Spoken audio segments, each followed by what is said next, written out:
Hi hello friends, welcome back to our channel. ఎలా ఉన్నారు friends? Video చూసే వాళ్ళంతా మేమైతే చాలా బాగున్నాం. మీరు కూడా బాగుండాలి మేమైతే మనస్ఫూర్తిగా కోరుకుంటున్నాము.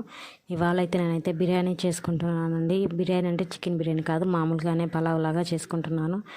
దానికి కావాల్సిన పదార్థాలు అయితే చూసేద్దాము. ముందుగా అయితే నేనైతే ఒక దబర అయితే పెట్టుకున్నానండి. ఆ తర్వాత నేనైతే కిలో బియ్యం తీసుకున్నాను. కిలో బియ్యానికి సరిపడంత ఎంతైతే సరిపోతుందో అంత నూనె అయితే వేసుకోవాలి. నూనె వేసుకున్న తర్వాత నూనె అయితే బాగా కాగనిచ్చిన తర్వాత ఉల్లిపాయల తర్వాత పచ్చిమిర్చి అయితే వేసుకోవాలండి. పచ్చిమిర్చి అవన్నీ ఒకసారిగా కలబెట్టుకొని వాటన్నిటిని బాగా మగ్గనివ్వాలండి.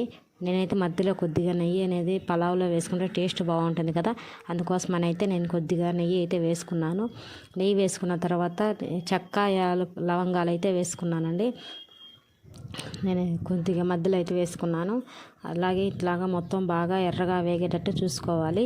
ఎర్రగా వేగిన తర్వాతే కొంచెం మనకి తగినంత అల్లం పేస్ట్ వేసుకోవాలి. అల్లం పేస్ట్ కూడా మాడిపోతుంది కాబట్టి బాగా కలపెట్టుకోవాలి. నేనైతే కొబ్బరి అయితే వేయట్లేదండి. కొబ్బరి వేస్తే ఏంటంటే అన్నం ఒకవేళ ఉన్నా కానీ నిల్వ ఉండదు. కొబ్బరి వేయకుండా చేసుకున్నా కూడా టేస్ట్ అయితే చాలా బాగుంటుంది. కొంచెం అయితే టమాటాలు దానికి తగినన్ని కిలో బియ్యం తీసుకున్నాం కదా, దానికి తగినన్ని టమాటకాయలు అయితే వేసుకొని టమాటాలను కూడా బాగా కలుపుకోవాలండి. ఇప్పుడు టమాటాలన్నిటి కూడా బాగా మగ్గనిచ్చుకోవాలి. మెత్తగా మగ్గితే బాగుంటుంది. మన వీడియోస్ కనుక ఫస్ట్ టైం కనుక చూస్తున్నట్టు లైక్ చేయండి, షేర్ చేయండి, కామెంట్ చేయండి, అలాగే సబ్స్క్రైబ్ కూడా చేసుకొని సపోర్ట్ చేయండి. తర్వాత కొంచెం అయితే ఉప్పు అయితే వేసుకోవాలి. టమాటాలు మగ్గాయి కదా కొద్దిగా, ఆ తర్వాత అయితే కొద్దిగా ఉప్పు వేసుకున్నాను నేను. ఉప్పు వేసుకొని కూడా ఒకసారి అయితే కలబెట్టుకోవాలి ఫ్రెండ్స్. కలబెట్టుకొని బాగా మగ్గనిచ్చుకోవాలి. టమాటకాయలన్నీ స్మాష్ అయ్యేలాగా మగ్గనిచ్చుకోవాలండి.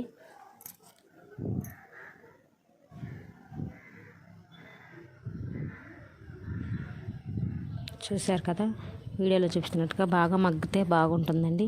అలాగే నేనైతే కొద్దిగా 4 పలావ్ బిర్యానీ ఆకులు అయితే వేసుకున్నాను. బిర్యానీ ఆకులు వేసుకున్న తర్వాత ఒకసారిగా అయితే మొత్తం కలిసేలాగా కలబెట్టుకోవాలి. 2 నిమిషాలు వదిలేసాను ఫ్రెండ్స్. తర్వాత అయితే కొద్దిగా దానికి సరిపడంత ధనియాల పొడి అయితే వేసుకుంటున్నాను. ధనియాల పొడి వేసుకొని ధనియాల పొడి నూనెలో అయితే వేగితే బాగుంటుంది. అందుకోసం నేనైతే నూనెలోనే వేసుకున్నానండి ధనియాల పొడి వేసుకున్న తర్వాత ఒకసారి అయితే మొత్తంగా కలబెట్టుకోవాలి.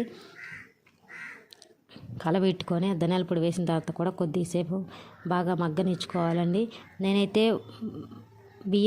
కిలో బియ్యం కదా, ఒక గ్లాస్ బియ్యానికి 1.5 గ్లాసు నీళ్ళు అయితే సరిపోతుందండి.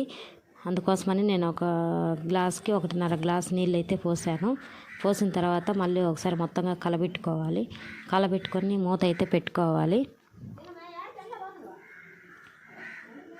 మూత పెట్టుకొని బాగా ఎసురు కాగింది కదా, ఇప్పుడు ఎసురు కాగిన తర్వాత నేనైతే ముందే నానబెట్టుకున్నానండి. ఆ బియ్యం అయితే వేసుకుంటున్నాను. మొత్తం బియ్యం వేసుకున్న తర్వాత ఒకసారి అయితే కలబెట్టుకోవాలి.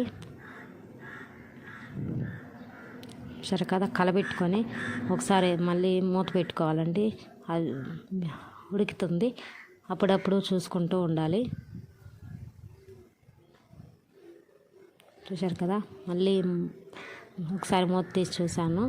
చూడండి, బాగా మొత్తం అన్నం అయితే కుక్ అయిపోయిందండి. చాలా బాగుంది. మన ఛానల్ని సబ్స్క్రైబ్ చేసుకోండి friends. Please support me. Thank you for watching.